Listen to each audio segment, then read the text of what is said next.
I want to thank the fathers and all the religious sisters here present. I don't know if there's a deacon. And all the young people that are here marching for life. I know you already know me that I cry a lot. We came here to march for life. And when we look at a lady, this beautiful statue of a lady that speaks of the truth of our Blessed Mother, she's a woman totally open to life, who was willing to do whatever was necessary to become the shrine of life, the sanctuary of life. She is marching for life. She is the model for our march for life. But she not only marched for life, she marched full of life. Look at Our Lady. She's marching. She's walking through the journey of life, carrying within herself the life of our Lord. How did Our Lady journey marching for life? Loving the Lord with all her heart, understanding who she was, having total understanding of the meaning of her life and the mission of her life. She walked with life within her, loving and serving. How do we march for life? Because what we did today was an event that takes place once a year. And actually every single day of our life, we need to march for life. We need to defend those who cannot defend themselves, the unborn children, the sick, the elderly, the poor children. We need to be the voice of the voiceless. And we also need to be the reflection of those who honor life by loving life, by defending life, by building a culture of life. So how are we going to build the culture of life? I want to propose to you 3 things tonight. We need to march, which means we need to journey, we need to walk every single day of our life, choosing to do what is good, choosing to do what love demands of each one of us, choosing to be channels, instruments of love and peace in our world. When I was in the march today with all of you, I realized what it means to march for life. It means to be full of life. We need to be witnesses to life by being fully alive, by proclaiming that our life has a value, by proclaiming that we understand who we are. We understand our identity. We're children of God, made in His image and likeness. No one is like you, no one is like me. We need to discover in each one of us the true value that there is in our life. Only when we honor the gift of life in our own lives, we can honor the gift of another's life. You were screaming and laughing and hugging. And I think that's a great testimony. Not only the signs that we carried, but you were the sign, the living sign, saying to all the people that were watching you, life is a gift. We believe that life is a gift in a mother's womb and outside of her womb. You must walk in life proclaiming with joy that you believe in the gift of life because you know how to live, because your life is precious and you want to make it a precious gift to God and to others. You want to proclaim that life is the gift that has been given to us for us to be able to make of our lives a gift. Sometimes people tell us, especially to religious, they tell us, you're wasting your life, because they don't understand that we are not wasting our life. We are donating our life. I'm not wasting my life, and I spend it out of love for God and for humanity. And that's a total different purpose. To waste is to not understand who we are. But to spend our life in loving others, is our dignity. It's the greatest gift that we can give. The only gift that you can give me is yourself. And the only gift that I can give you is yourself. To build a culture of life is to build a culture of generosity and solidarity. The Holy Father, Pope Francis, was in Philippines last weekend, and he gathered with 1 million young people. And it really touched my heart when he said, after he heard the testimonies of the young people, which included a young little girl who was abused, and she was then discarded and left in the streets. And the Holy Father said, after I heard you, my speech has no meaning. I must respond to you. And he said, I realize that we Christians have forgotten how to cry. We're crying for the wrong things. We're not crying for those who suffer. And he said a beautiful phrase. When we cry for others, our eyes become pure. Our eyes become transparent to see the need of others, and the need of others become my needs. To be instruments to build a culture of life is to be instruments of solidarity. How many people, maybe next to you tonight, are in great suffering? How many people all over the world are suffering? Today we are uniting in solidarity for those little children who were aborted or are about to be. We are suffering for the children whose life has not been valued enough for many reasons, many difficult reasons. We need to cry for the children, because the tears that come from love will purify humanity.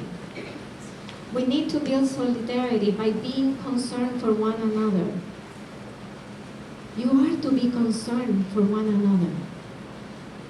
You have to make the sufferings of others your sufferings, as you have to make the joys of others your joys. So we need to build a culture of life by being witnesses of solidarity, suffering with those who suffer, and rejoicing with those who rejoice. Another way we're going to build a culture of life is valuing the gifts that we receive every single day. Every morning we wake up, and that's already a miracle. Every morning we have a home. We have parents, we have brothers and sisters. We have a school, we have a university. Things that maybe we have taken for granted, and most of humanity do not have them. We need to become a culture of gratefulness, of gratitude, that we give thanks to the Lord for every little thing that we receive every single day. Do not ever take for granted the gift of your life, of the gifts that you receive through your life. Because when we lose the capacity to be grateful, we lose the capacity to rejoice and to love. Another way we're going to build a culture of life is really taking care of one another, making the other's life matter to me. And just, I don't know how many minutes I have. Sister Sarah? 10 more. The Holy Father called us and called the youth to be united, to be integrated internally. You must learn how to think, so you must learn how to feel, and then you must make the choices of good. We must learn the truth so it can illumine our minds. We can learn how to love by illuminating our hearts with the choices of truth and goodness. We must allow our hearts to love and also to be loved. A lot of young people believe that love is not possible. I know love is difficult, but it's not only not possible, it is who we are. It is our vocation. It is our identity. It is the purpose of our existence, is to love and to be loved. Don't ever buy what the world says that love is not possible. But I do want to tell you that to love is difficult. But it's possible because it is the truth about ourselves. So you have to know who you are.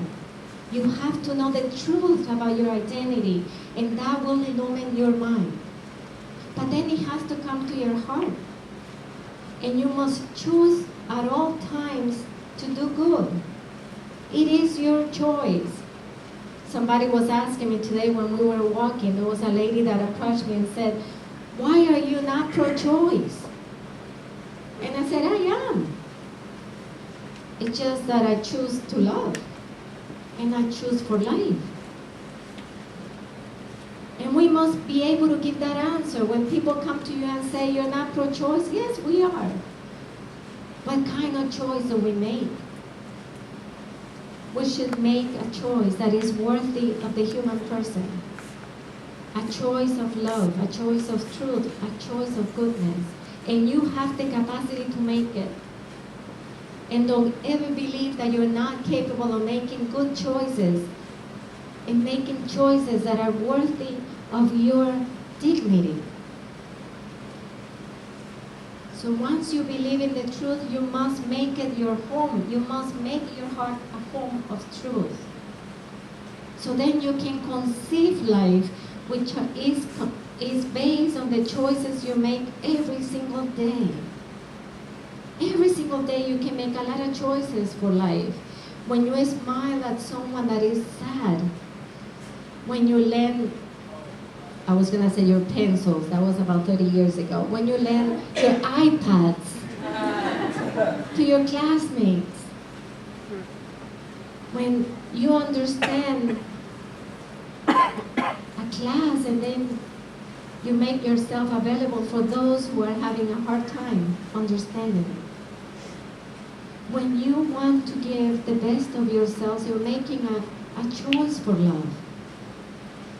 And then the three potentialities of the human person are totally elevated to the best of your capacities as children of God. You know how to think the truth, you know how to love the truth, and how to feel according to the truth, and then you make choices that are worthy of the human person. So know who you are. Know your identity. I know you're in Catholic schools or Newman Center, so you know you are children of God. I mean, you're supposed to know. But what does that mean to be children of God? That means that you're capable of loving as God loves. That you're capable of choosing in goodness and beauty and truth, just as God. Because He made you in His image. And you're not less than that. Your greatest worth is that you're a child of God. Created not by an accident. You're not an accident. No human life is an accident. It is a design of love. Know who you are, know your identity. And don't allow anybody to steal your identity.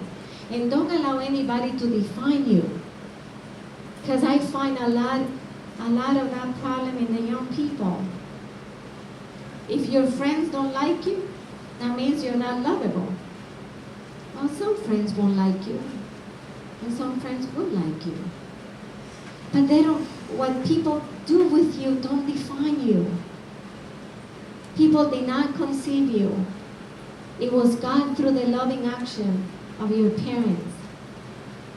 But no human creature can create life, only God. He uses human person as means to a greater plan of love. So know who you are. Know the meaning of your life. Don't just walk through life. Journey through life. Doing something different. Being different. You know, young people are afraid to be different. And actually it is your greatest power. You can be different. You can tell humanity that there's another way to live. There's another way to pass through life doing good. Building everybody's life. And it only takes little choices. Understand the meaning of your life. Learn how to live. Learn what life is all about. And then have a clear purpose. What is your mission in life? That's what I call the culture of vocation, which is not only to become a religious, even though it's a beautiful vocation. A culture of vocation is a culture of purpose. What is the meaning of my life and what is the mission that God has entrusted me with? What am I supposed to do? Not only when I'm 20-something or 30, but when I am 12, 13, 14, what I'm supposed to do to make of the world a home worthy of the human person. So learn how to think. You're blessed to be in a Catholic environment, a place where the Catholic culture is allowing you to grow and mature with clear meaning and clear purpose. But also learn how to feel. Allow your hearts to feel the true power of love and make choices that are worthy of your dignity. Look at a lady. She marched for life. But she marched for life, full of life. It is my great desire, and I pray so much for all of you, that you fully live. Not only that you live, but you fully live. And the way to fully live is to fully realize the potentialities of love that reside in your human heart. Be a witness to life by building a culture of solidarity, of generosity, of respect, a culture of love, a culture where the human life is valued from conception to natural death, and where those who are vulnerable and sick and alone, many of your classmates, those who feel that their life is not valuable, that you teach them that their life is the greatest gift they have received. God bless you.